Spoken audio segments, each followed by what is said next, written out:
اے پیارے پیارے اسلامی بھائیوں، اے فنا ہونے والے بندو، اے کمزوروں، قبرستانوں کی ویرانی کو دیکھیے، ان کی ہولناکی کو دیکھیے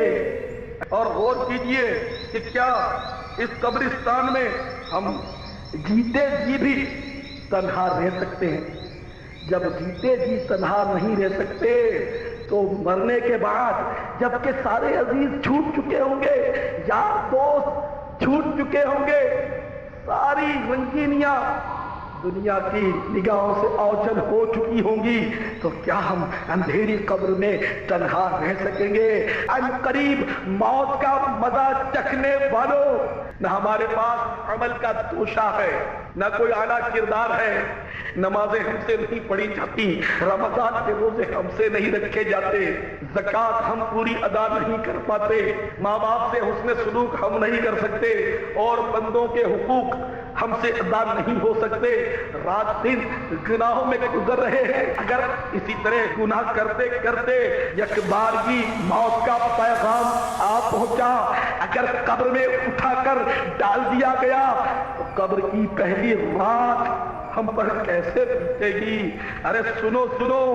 سنو سنو، حدیث پاک میں آتا ہے کہ جب مردے کو قبر میں اتار دیا جاتا ہے تو قبر فوراً اس سے سوال کرتی ہے، اے ابن آدم، اے انسان، کس وجہ سے تو نے مجھے بھلا رکھا تھا؟ کیا تجھے یہ پتا نہ تھا؟ کیا تو نہیں جانتا تھا کہ میں اندھیرا گھر ہوں جس میں تاریکی ہی تاریکی ہے، میں تنہائی کا گھر ہوں؟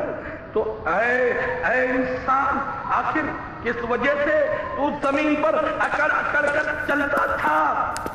قبر کی یہ ہولناک گرج سن کر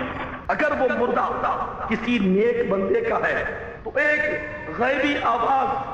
قبر کو یہ کہہ کر تسلی کرا دیتی ہے کہ اے قبر، یہ تو کس سے کہہ رہی ہے؟ ارے یہ تو ایک نیک اور پاکیزہ انسان ہے جو ہمیشہ امر بالمعروف و نہی عن المنکر پر کاربند رہا، یہ تو نمازیں پڑھا کرتا تھا، ارے یہ تو رمضان کے روزے رکھا کرتا تھا، یہ کوئی اپنی داڑھی مونڈ کر تھوڑی رکھتا تھا، یہ کوئی فیشن کا مقبلہ تھوڑے ہی تھا،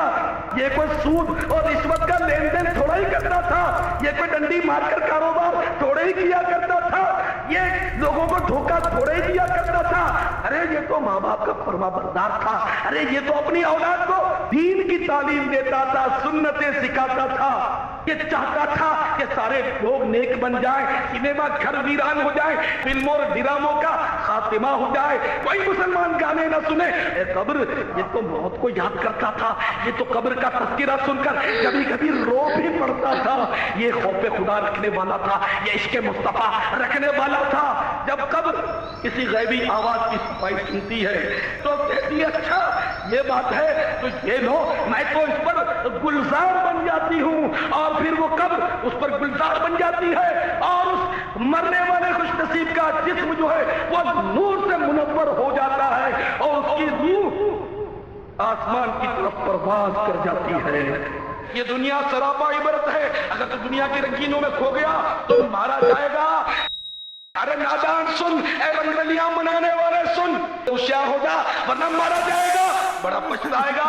جہاں میں ہے عبرت کے ہر سو نمونے، مگر تجھ کو اندھا کیا رنگ و بو نے، کبھی غور سے بھی یہ دیکھا ہے تو نے، جو آباد تھے وہ محلہ ہے سونے، جگہ کی لگانے کی دنیا نہیں ہے، یہ عبرت کی جا ہے تماشا نہیں ہے۔ ملے خاک میں اے نشاں کیسے کیسے مکی ہو گئے، لاکھاں کیسے کیسے نام پر بے نشان کیسے کیسے، زمین کھا گئی نونما کیسے کیسے، جگہ کی لگانے کی دنیا نہیں ہے،